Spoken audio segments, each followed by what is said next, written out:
What is going on, my people? My people, and my plant people.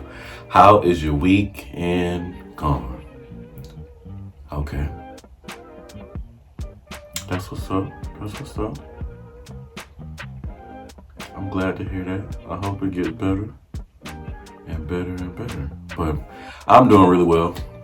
I got a chance to go to the Atlanta Orchid show, which is usually hosted at the Atlanta Botanical Gardens. So I got a chance to go with my friend Autumn or whatnot. We went there, check out some orchids and different plants. They have a lot of different plants there. And then while we are there, of course, Ecuagenera does their pop-up.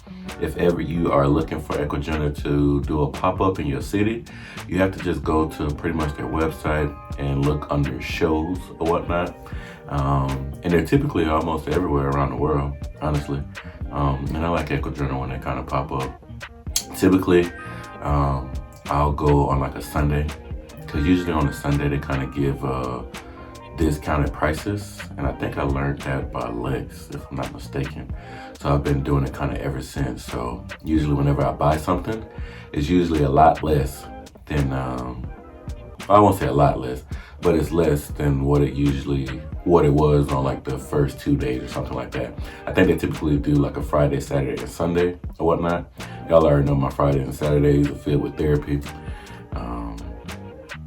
So yeah, that's usually where I am right there. But I got a chance to go on that Sunday. I planned it out. And yeah, I checked them out. They got some good stuff going on. They got some new stuff it looked like they got going on. But I'm gonna be quiet. I'm gonna hush up. So right now what I'm actually gonna do is show the orchid show, and then I'm gonna show some botanical gardens, so I'll put it all in one. Okay, so it's a nice little video. I say grab you something, grab you some pan pots, or maybe you cooking or you cleaning or something like that, and you just like to hear my voice sometimes, or you like to just sit there and watch with the music on and stuff like that. Either way, enjoy yourself, and then you come on back so you can see what I got, because you already know I had to grab something. So yeah, I'll see you when you get back.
we are back, and I hope you guys enjoyed that. I love going through Atlanta Botanical Gardens. As you can see, it was jammed packed in there. They definitely must be replanting things in there, and I like when they do that because they kind of bring in newer things, and I get to see like newer plants, and I get to see plants ideally in a great habitat where they can grow and be around like a lot of humidity. It's very the humidity in there is like really high, and I like that for the plants and whatnot. So it's just really cool to kind of see it as jungle-like as I might see on in Atlanta. You know what I mean? You guys know I like to travel and stuff like that, but per Atlanta, it's like that's about as jungle as it get, and they didn't do bad. I love to go there and check them out. But as you see, Ecuagenera had just a small amount of plants, which was okay with me, because too many plants, of course, is you get one of them right there. Look at one of my allocations about to grow the little pod seed thing. I'm gonna go ahead and cut that off. I've been growing a lot of allocations lately that have been doing that, and I don't really know why, but yeah. So of course I want to show you what I got. I did go through. I was going to get an anthurium, but I actually saw a philodendron that I used to have, and I had to break it down to a chunk, and then the chunk actually recently just rotted. So for me to have this chunk, or to have this plant again, I want to try to do better with it. It's a very beautiful plant. I can't remember when I got it last year, and I was just so impressed. And when I saw it again, I was impressed again. So I had to get it. But yeah, I really like my philodendrons or whatnot. So yeah. But here we go. So if you can remember this plant before I even say something, definitely put it down in the comment. I'm gonna give you 10 seconds. This is a really gorgeous plant. It's definitely not like the other plants, and I like it because of course, that green. You got that light green in there. Got a new leaf coming, so of course, whenever you are checking Ecuagenera plants, always check for new leaves or whatnot, and check the soil, see if the soil is really good. Usually, whenever I get new plants, I may or may not repot it. Right now, I'm not gonna repot it. Just because that new leaf is there, and I don't want to disturb it at all. Okay, but this here is a Philodendron urinense. It's a beautiful plant. It definitely gives kind of like a bird-like or whatnot. I think this kind of like a bird's nest kind of vibe or whatnot. I believe this does climb because I do see it kind of stalking up right here, and I do see a area root potentially to grow out of there. So I'm gonna keep this in this for a little bit until that leaf fully comes out, like flattens out, maybe not harden, but like flatten out, and then I'll go in and then put it in another little pot that's suitable for it. There are, as you see, a lot of roots in there. It has red roots. If you can kind of see it, I'm kind of trying to tilt so the light doesn't flash on it or whatnot. But yeah, they have red roots. So I actually have been using this Captain's Jack neem oil. So when I first got it, I just started spraying it down or whatnot, just to make sure ain't nothing in there. When I change the soil out, I may move a little bit of the soil out of there, just to kind of encourage the roots, but I won't do too much, okay? Because I got a plant pot that's good enough to fit it or whatnot, and or a good size to like fit it, so I won't have to do too much. And yeah, I just put pretty much my soil list around it or whatnot, and let it flourish how it wants to. So I'm very excited to have this plant again. If you got this plant, definitely drop it down below. Tell me if you enjoy it or not or whatnot. And I would love to know you guys' wish list plants. I haven't asked that in a long time. It's 2024. We are, what, 3-4 months in already. Is there anything that you are looking forward to? Yeah. But I don't want to keep you up too much because I got some things to do myself, you know what I mean? So I'm going to check y'all out later. Definitely comment, like, share, subscribe if you ain't. Again, I'm Jumanji's Plants. Thank you for showing up. Love, peace, and plants.